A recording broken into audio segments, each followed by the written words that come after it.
I'm Dr. Katy Milkman, and this is Choiceology, an original podcast from Charles Schwab. It's a show about the psychology and economics behind our decisions.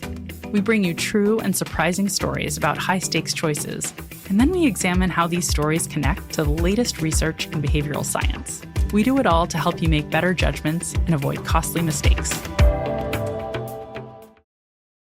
Hello, everybody. My name is Jordan Kelley. I'm the content director at Brand Storytelling, and I am thrilled to talk to two gentlemen behind one of the projects here that has become an official selection at Brand Storytelling 2025.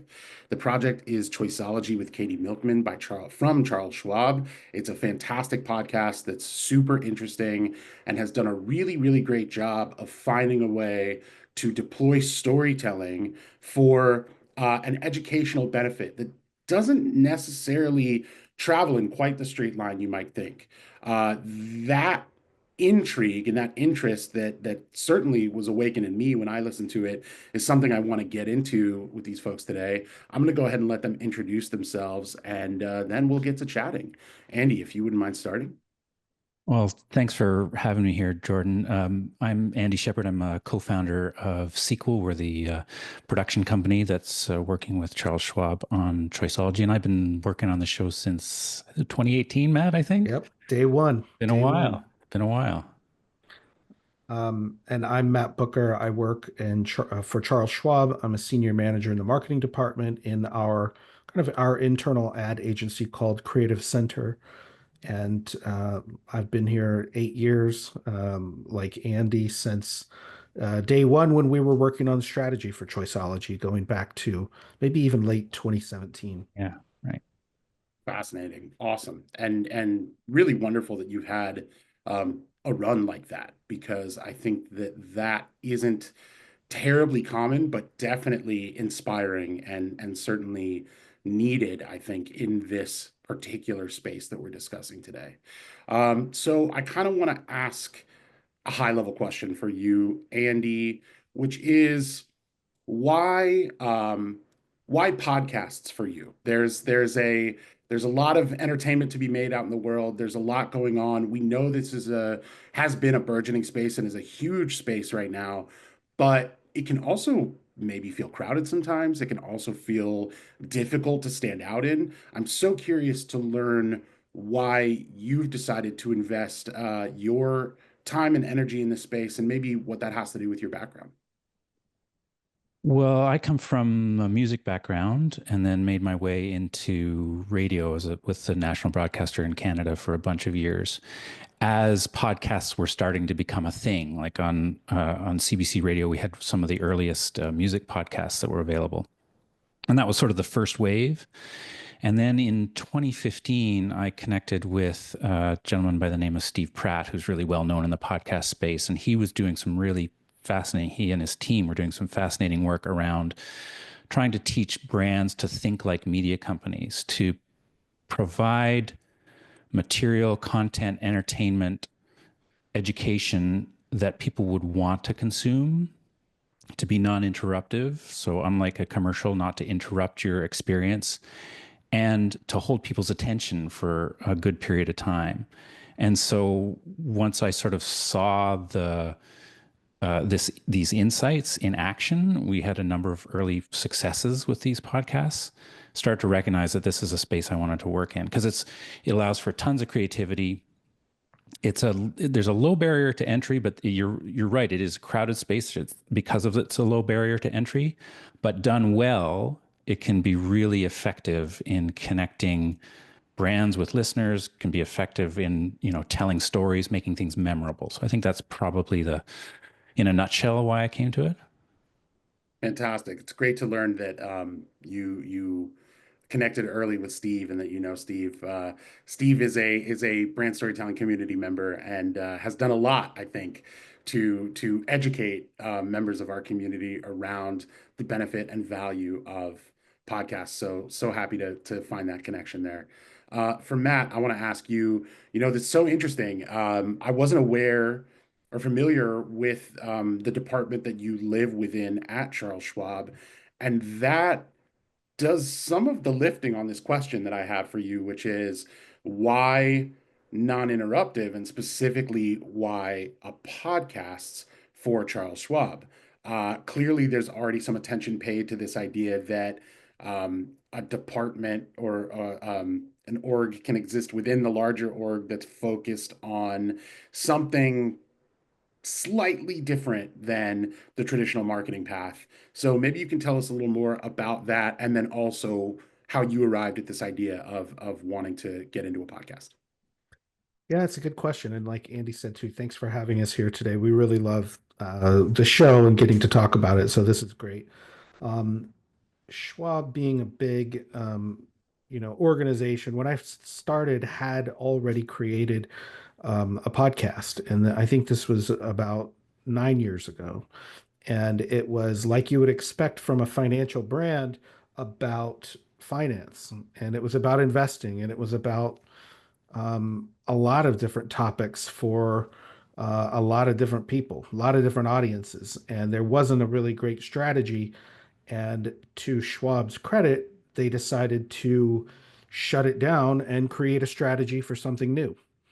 And so out of that was born this idea of picking kind of one of Steve Pratt's main ideas, which was creative bravery, and to say, pick a premise for the show that doesn't try to be a show for all audiences, but tries to deliver on delighting and surprising our clients. And one of those ideas that we had come up with was for people who are, NPR listeners and people who are interested in economics, what are some topics and premises that they might be interested in? And behavioral economics was one of them, because people are always curious about mistakes that they have made. Like, it's very easy to get into talk about how things go right, but that's usually not a great story. Everything worked out and everyone was happy in the end. It's usually there's a problem that has to be overcome, and behavioral economics is sort of the science of the biases that we have in ourselves that we have to overcome. And that's often how people lose money. It's not because they don't understand the decision. It's like, well, I just want to do it anyways because of this. So that really appealed to us as a source of storytelling and as a source of, as Andy says, education and entertainment for our audiences, that we, like I say, it was very easy for us to say who the audience was after we had that premise, and and then actually build an audience development strategy, which we didn't have with the first show, which was like, oh yeah, you actually have to do things sort of pretty regimented in order to build an audience over time, rather than, a little more scattershot. That's so interesting because you can feel that intentionality when you listen. It's certainly there. And I think that raises that's a nice segue into my next question, which is um, this doesn't really get done without the partnership, right? Right. There is a world where, as you just stated, like within the organization, you go, okay, we're going to launch a podcast. We go ahead and do a podcast. Um, but I think what's so interesting about sequel is that when you become an expert in the space that you've dedicated your time and energy to being in, you are learning so many of these little things that make a huge difference. They're small, but they have a major Mhm. impact. So I want to get into that. But before I do, let's start with how you connected, because I think the connection between the two of you, Matt and Andy, is what makes for some of that special sauce that gives you that feeling that the podcast is speaking to a specific audience and that it has a particular DNA. But that doesn't happen without you connecting first. So maybe you can tell me how that happened. Yeah, I remember we put out a request for proposal, and Andy's company is one of the ones that bid on it. And, the other companies that bid on it, I should say, none of them are in existence anymore. So there was a group of, people who we met virtually and then in person in our San Francisco headquarters. And as soon as we sort of met with them and heard, what they had done with other branded podcasts in this space, it was very clear to us that they got it, and we wanted to be in their realm. We wanted to get on board with what they had already done with other branded shows. And so we learned a lot from them, immediately and over time.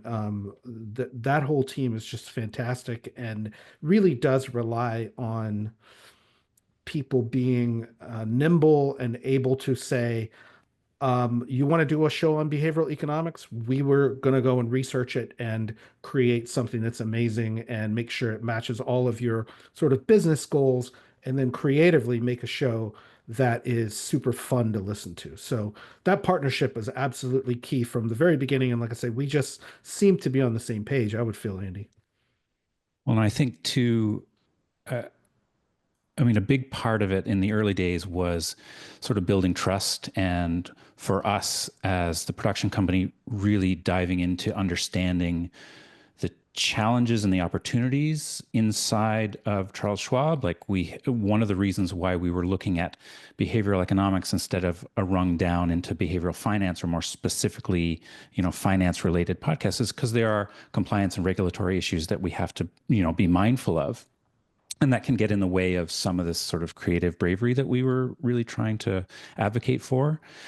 And I think what we found over time is what the show does is it demonstrates to clients and potential clients that a company like Charles Schwab is thinking deeply about how these biases can affect people's lives. And I think that really helps build brand affinity. We did some brand lift studies to find out, whether it was working. We sort of constantly measured audience and listen time and engagement and brand affinity over the first couple of seasons. And we found that the initial intuition that facts are understood, but stories are remembered was effective. And that at the same time, we wanted to bring in the science and the understanding and the experts to explain, like to give people actionable intelligence around what to do. So it becomes not just a piece of entertainment, but something useful for listeners. So when they're listening and engaging with the brand, they're thinking these people they're concerned about my decisions and helping me make the best decisions that I can. So I think it took us like that first season, Matt, was challenging. Like to figure out all the systems, how everybody operated, how we reviewed, who needed to see what we could talk about, what we couldn't. All of these things it was a process of building a relationship. But I think through that first year, we learned a lot, for sure. I think that's really, really interesting. You're touching on so many things that I think genuinely might be a surprise to people who haven't given this too much thought. And what I'm referring to is the energy, the effort that goes into being very direct, concise, and specific about the product that you're building and what informs that product, who it's for. All of these things are done with such a deliberacy that I think, Andy, you mentioned, and we both talked about earlier in the conversation, that because the barrier to entry is low, there might be this misconception that the effort is low. And everything that you've both just shared reflects the exact opposite, right? There's an immense amount of care and continued care going into the shaping of the product, continuing to tweak, continuing to listen and learn from the audience and bringing that information back. So I want to kind of take a step back from that actually and talk about at the outset what that process of discovery looks like. So clearly, once you had people listening, there were elements of dialing in going into it. But at the outset, I am curious about, and Andy, you can start here.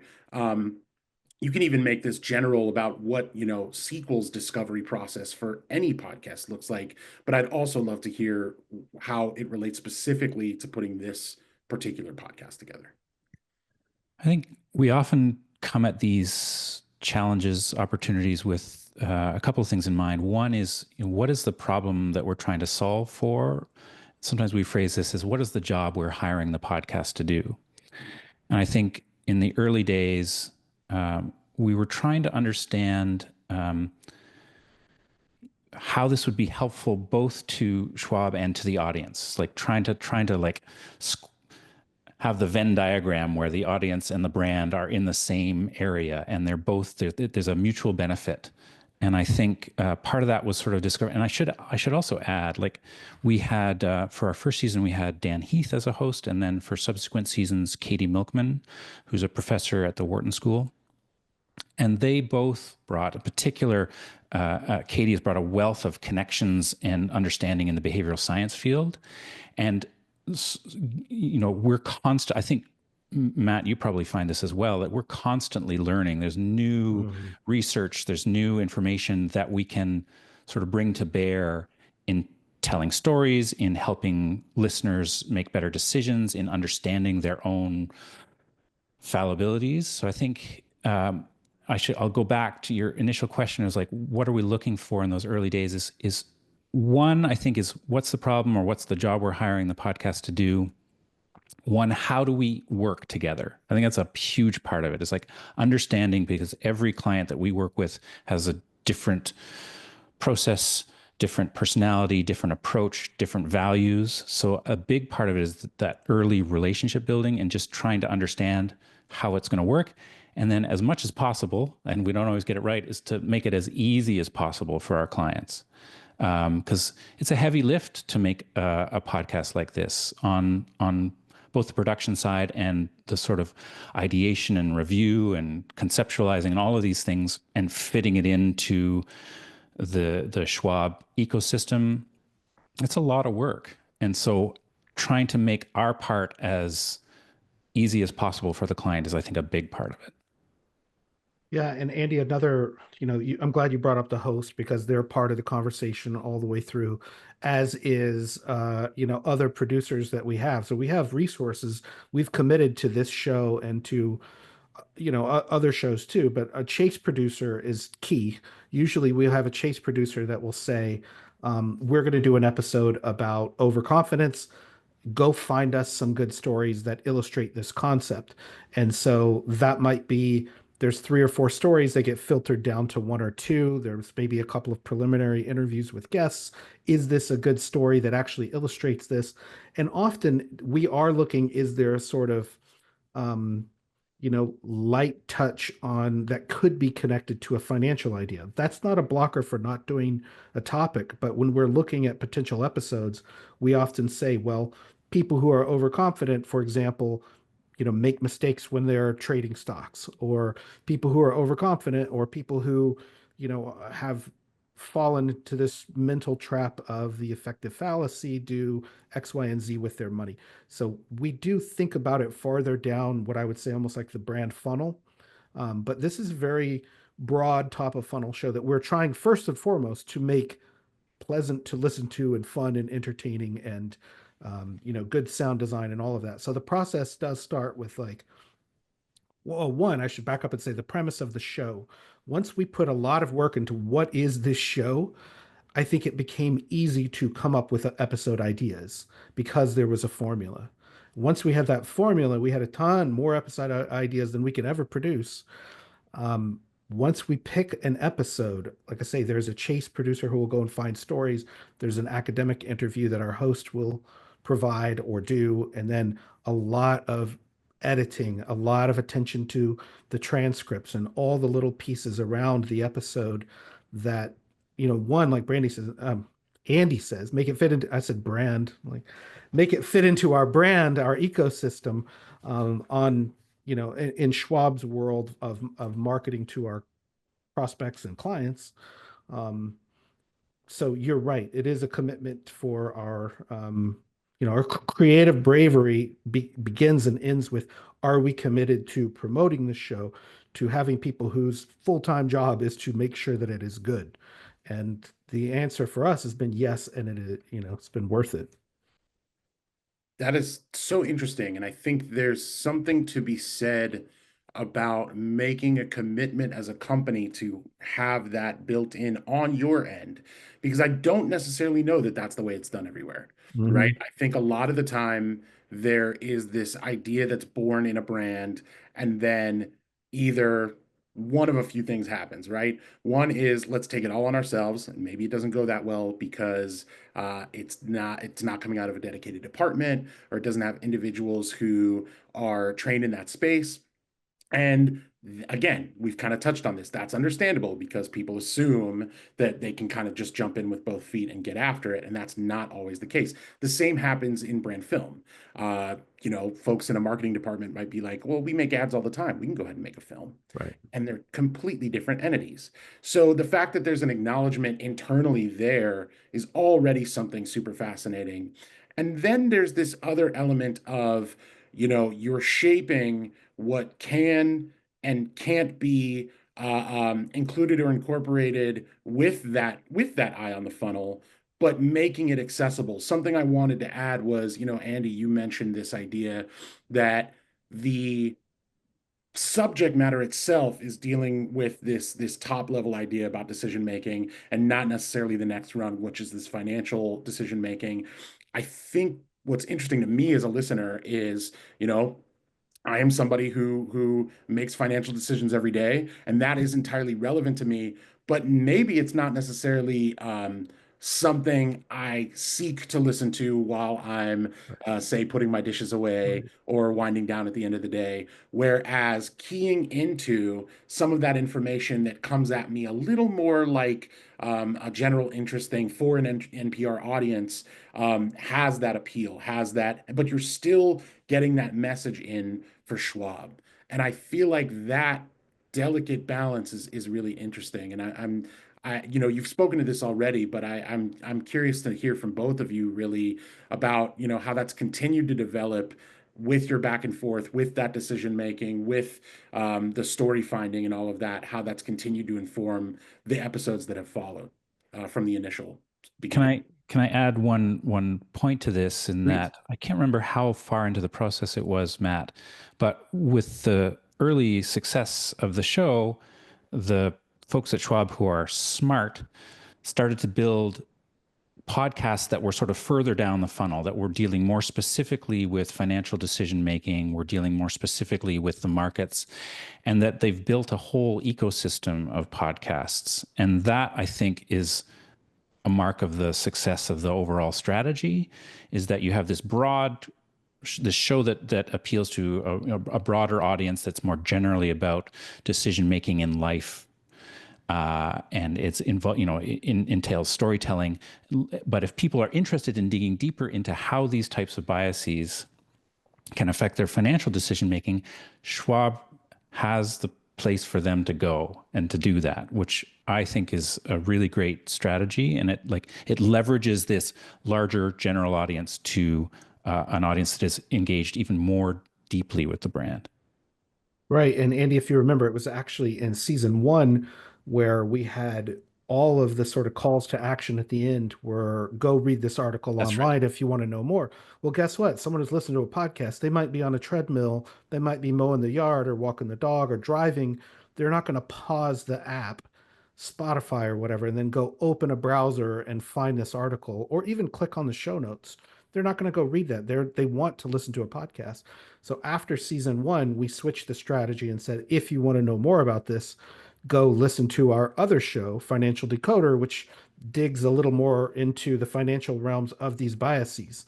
And that was a success because we're meeting people where they are.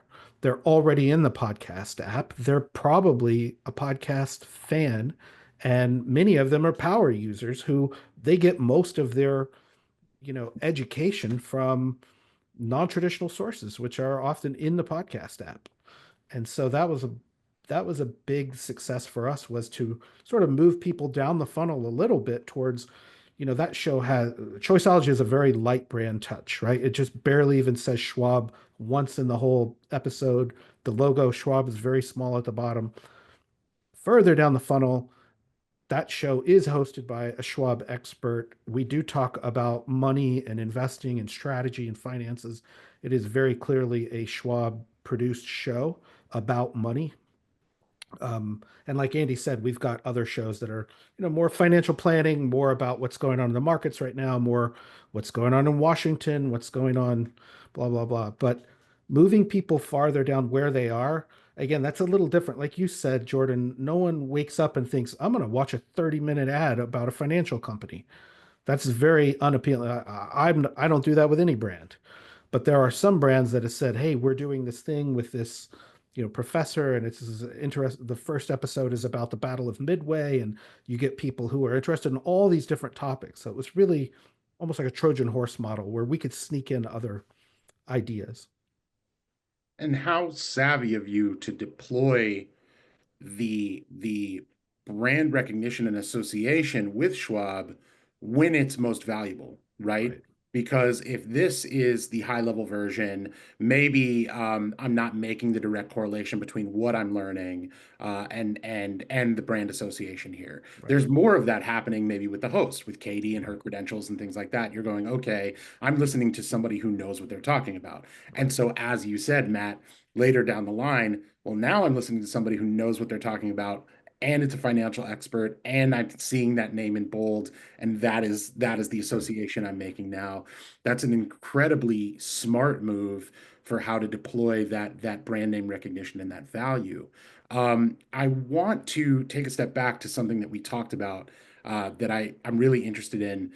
Each of you kind of pointed at different elements of this, but I'd kind of like to maybe run it through for the uninitiated to sort of get an end-to-end understanding of how this works. We've talked a little bit about chase producers. We talked a little bit about the involvement in the host and how that drives so much of what's happening in the podcast. But I genuinely think there's an air of mystery for lots of people around how these get produced. So for starters, it's really interesting for me to learn, me who has paid attention to some of the space, but it's interesting for me to learn, Matt, that that chase producer that you mentioned is part of your team and maybe not part of another team. And so I'd love for each of you, wherever you Part of Andy's team. Sorry.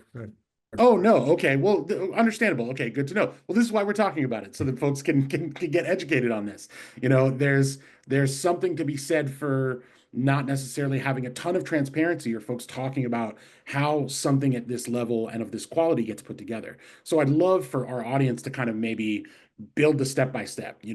Maybe we can take it from we've got an idea for an episode. Where does that idea come from? How does it get worked on? How does it get researched? How does it get produced?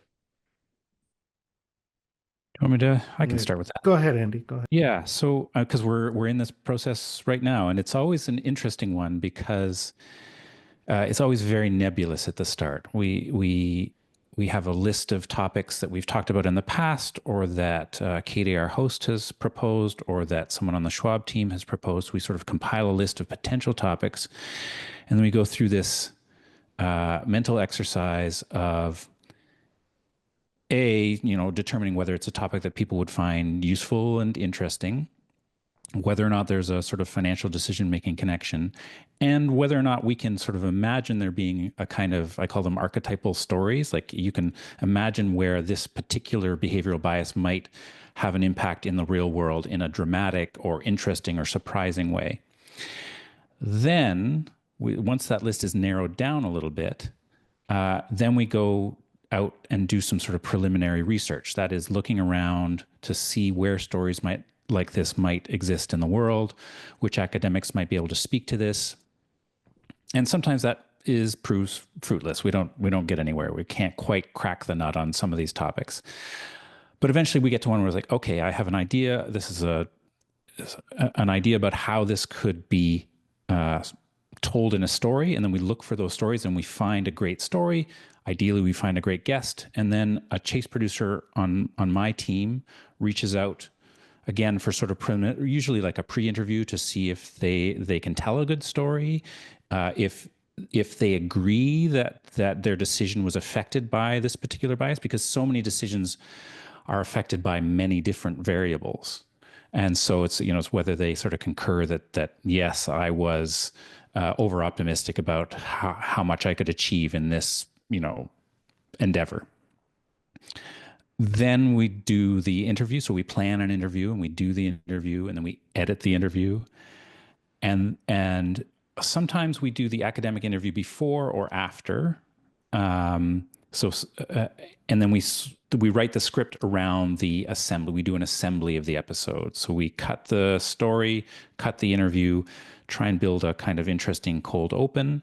And then that's when the script goes to the folks at Schwab. Sorry, I should back up. We do vetting of guests to make sure that they're appropriate guests. Because there's obviously brand risk around having people that aren't affiliated with either of our companies on the show.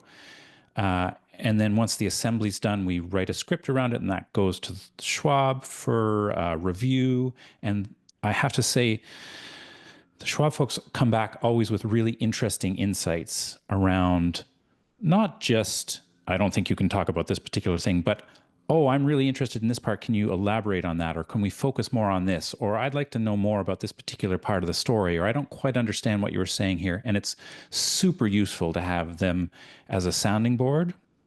That's reviewed by several people on the Schwab side. Then it goes to Katy, and she brings her own sensibilities and understanding. She clarifies the science for us a lot of the time. Sometimes we don't quite, grok the behavioral bias the way that we should, and then we really, so she's our our last stopgap against making sort of scientific errors to make sure that we're covering that appropriately. And then it goes through a sound design process. So we mix and edit, and that's very time intensive because we're really trying to bring these stories to life as much as possible, to make it sound as good as possible, to pace it in a way that will keep people listening. Because our goal on the production side is to maintain people's attention and have them engaged through the entire episode. And then it goes back to Schwab for sort of a final review.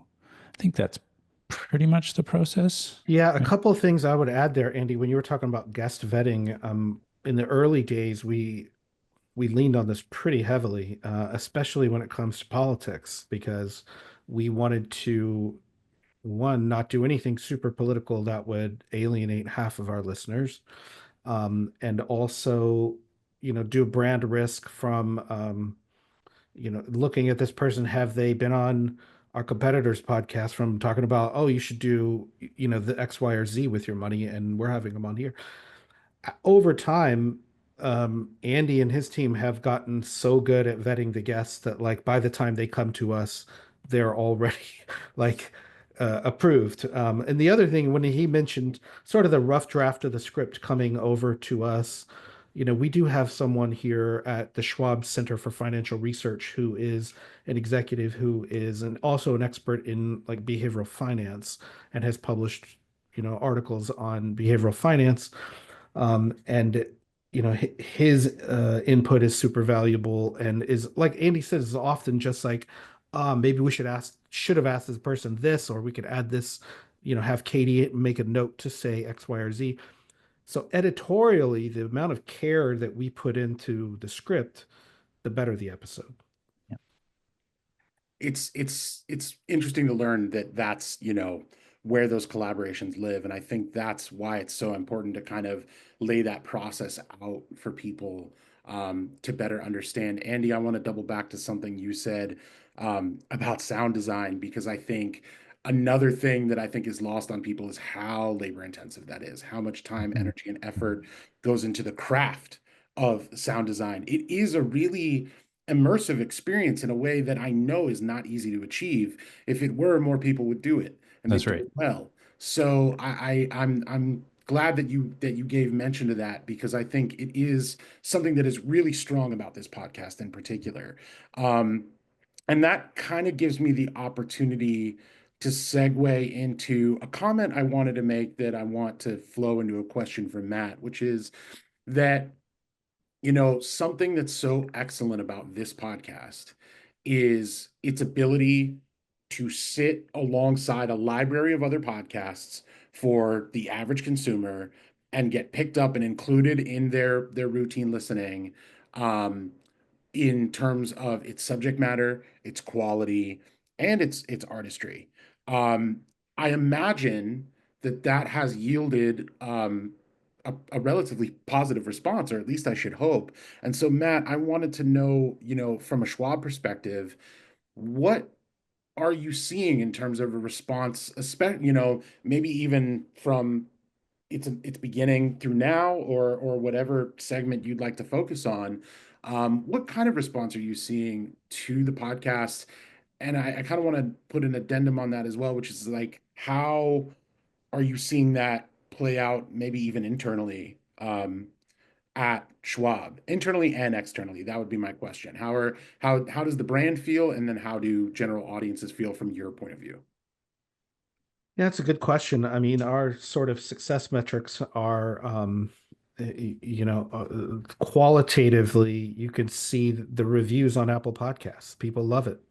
And we get people internally who are big podcast listeners themselves and are often delighted to find out that their employer makes a good podcast. And like I said, and we make several other ones too, but we've had people who become real like champions of the show just because they have almost like a parasocial relationship with the host of the podcast. They get really attached to it. It's been going on for years. Like you say, we do dozens of episodes per year, and they get attached to that sort of weekly, bi-weekly cadence. Our executives can point to it as something that we do that is, that they're proud of. That's not an ad. That I think probably they love our ads too, but our, our other success metrics, we don't have a call to action at the end that's like, now go open a Schwab account, right? But thanks to the miracle of podcast attribution metrics, we actually can track that and see some people do as part of their customer journey. They end up clicking on a podcast, listening to it, and then later on, doing something important with their money. But for us, we've been lucky in that we have not been tied to those traditional success metrics of saying you have to hit X amount of numbers in order to keep the show going. It's a long running show and people love it because it is it is a show. It's not they'd be sad if a show is canceled. It's not just an ad campaign. That's so interesting, and something that I think stands out about everything you shared there, and this has come up a couple times in the conversation, is the expectations placed on the podcast itself create an environment for it to thrive, right? Because the idea is one where it is part of a spectrum of outreach, or a spectrum of assets that coalesce to communicate like a general value or a general message. It's not an ad replacement.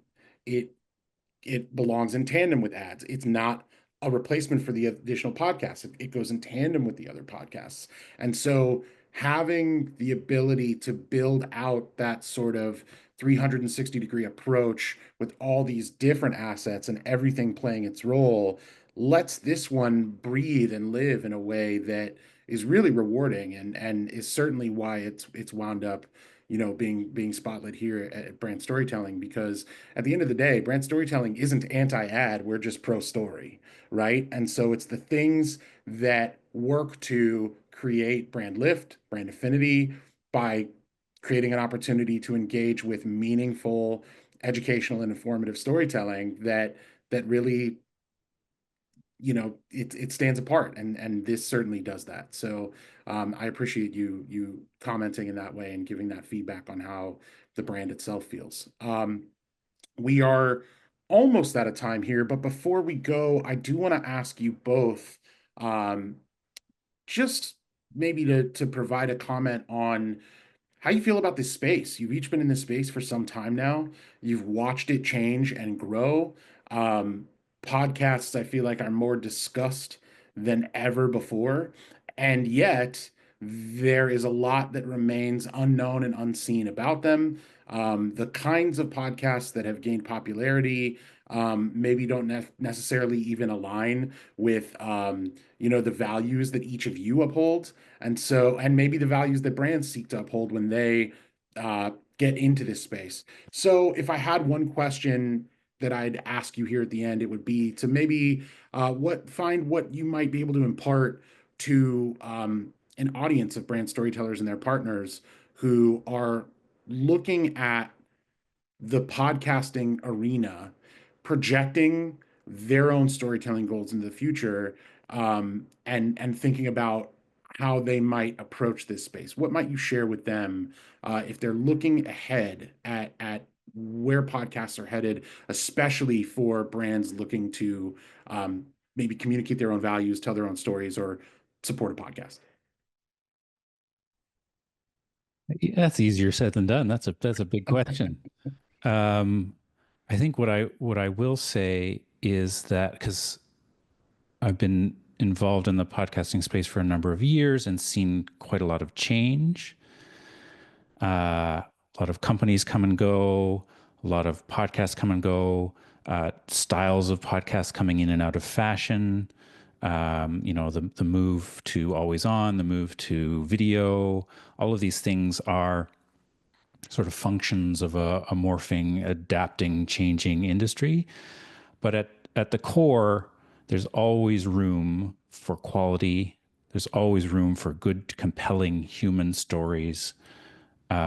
There's always room for artistry, for space. Like, we live in such an intense information overdose society. There's room to like pause and engage in a different world, to inhabit someone else's story, to empathize, to get excited or terrified or have a laugh. I mean, I think the medium is the message for sure, but I think story is timeless, and I think that's probably why we've been around for a while and we've found some success. And I think no matter the container that it's in, I think that's the thing that we always fall back on. I agree 100% with all of that. And, I have two teenage boys at home, and I think if I were a brand who wanted to reach them, I would make sure I was on TikTok, make sure you're on YouTube. I can get those boys to listen to a podcast occasionally because they associate it with learning. And I think people want to be entertained in a variety of different ways. And I think the association for us of being in a podcast is not just entertaining, but also the education part is important. I have learned a lot personally off of YouTube. Same with podcasts. I get a lot of my news in long form podcasts. I think the internet has taught us, and generally, that fragmentation is good. If you want to find your people who are really into golf or Dungeons and Dragons or whatever, behavioral economics, there's a lot of good podcasts about all those topics. And so I would say embrace the, asynchronous nature of podcasts, that you don't have to watch it at Fridays at 5 p.m. You can go back and listen to every episode of Choiceology whenever you want on your own time. That sort of asynchronicity is very key to the format, but yet we build audience by releasing things on a regular cadence. So those two things are very unique to podcasts. I don't know that the Marvel films are on a regular release podcast cadence. Maybe they are. I'm just oblivious to it. But I really think reaching future audiences, podcasts are going to continue to be a part of that in whatever way, shape, or format. There are people who can't be on a screen 24/7, but they can have AirPods in. Couldn't have said it better, and completely agree. And couldn't find a better place to wrap it up here. So Matt, Thanks, Andy, I Jordan. just want to say thank you both for taking the time to speak with me about this. For anyone watching, if you haven't listened to Choiceology yet, please do. You can catch that anywhere you listen to your podcast. So thank you both for being here once again.